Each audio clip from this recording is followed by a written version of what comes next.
We give him praise in this place on the day of Pentecost had fully come. They were all in one place on one accord. Then suddenly there came a sound like a rushing mighty wind, and it filled the house where they were sitting in, and it was cloven tongues like fire fell upon each one of them. It was cloven tongues like fire. And they heard the glorious words of Yeshua. And they heard the glorious kingdom of Yahweh. When the multitude came together, they were all confounded. How do we hear every man in our own language? People were saying this and that,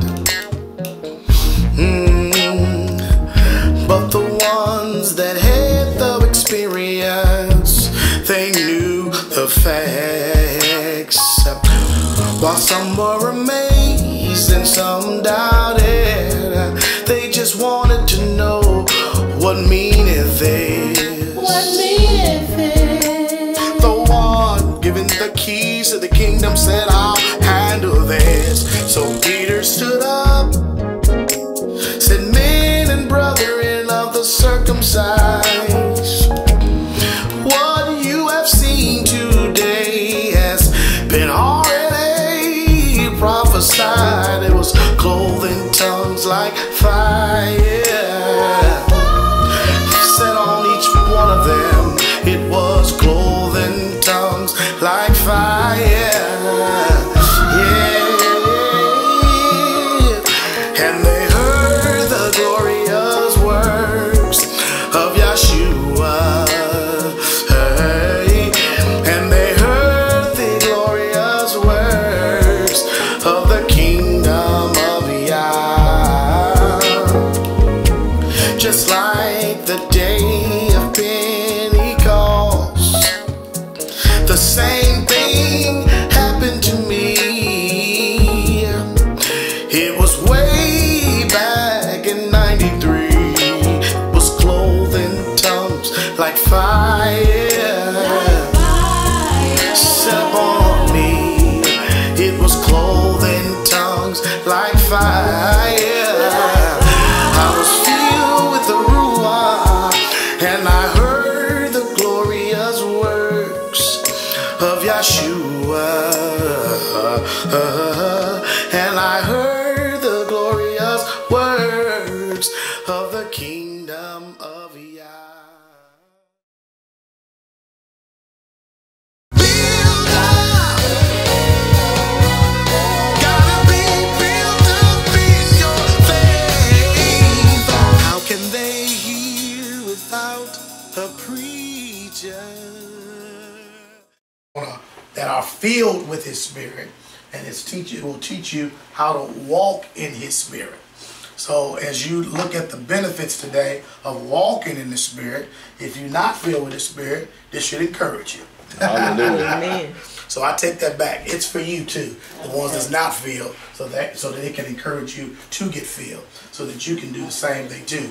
Because if you don't have His Spirit, you're none of His. Are y'all hearing that? Yes, if you don't have His Spirit, you're none of His. And we need to know that and understand that. So we're going to deal with walking in the Spirit. And something about when you walk in the Spirit, as I was praising the Father and lifting Him up, usually I check my blood, my sugar. I check it all the time to see where I'm at, you know, especially when I get up. I didn't do it this morning, but normally when I check it, If I hadn't eaten anything, sometimes it starts off like 140, 139, somewhere around there. Sometimes it may be even as low as 123. But today, I just checked it in the middle of our break, and it was 101. Wow. Hallelujah. So I praised my mama sugar down. Hallelujah. I said, now I need to add some sugar. Give me a banana. Give me some. Yeah. Hallelujah. And I've been noticing it like seems like every day it's been going down. When I wake up in the morning, I'm not eating all of those carbohydrates like I would normally eat, like the white flour, or the white potatoes, and the bread. I'm telling you, the bread. I think if I stop eating bread only, it'll automatically drop it down, because I haven't been doing bread, and I'm like, I feel better, you know. Right. And I was like, man, this is often. If I eat bread, it's always a little. It's always a little bread. Me and John, we shared half of a little sandwich, so I had a little piece of bread, you know.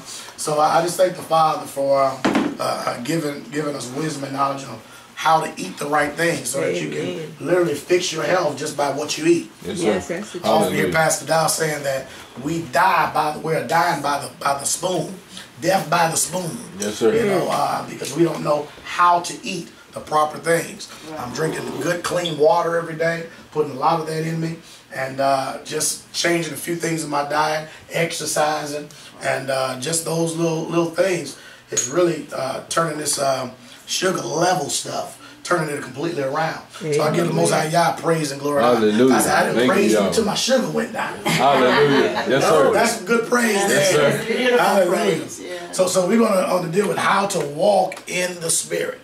All right, everybody say how to walk in the Spirit. How to walk in the Spirit. All right, there is a natural mind and there is a spiritual mind. That's the first thing we need to know.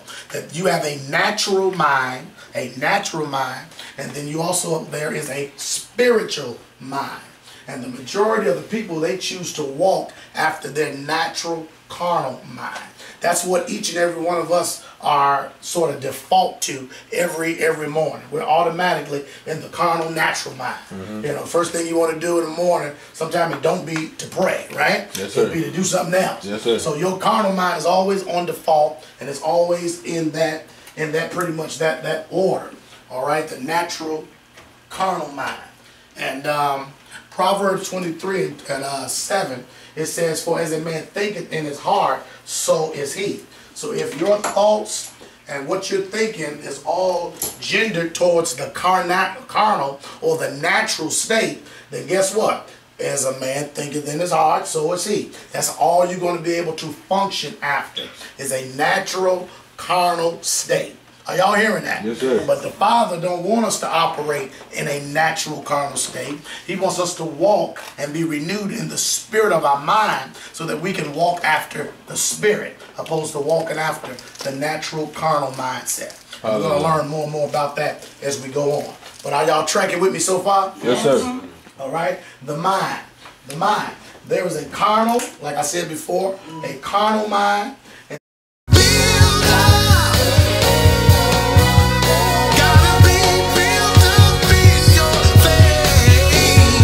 How can they hear without a preacher?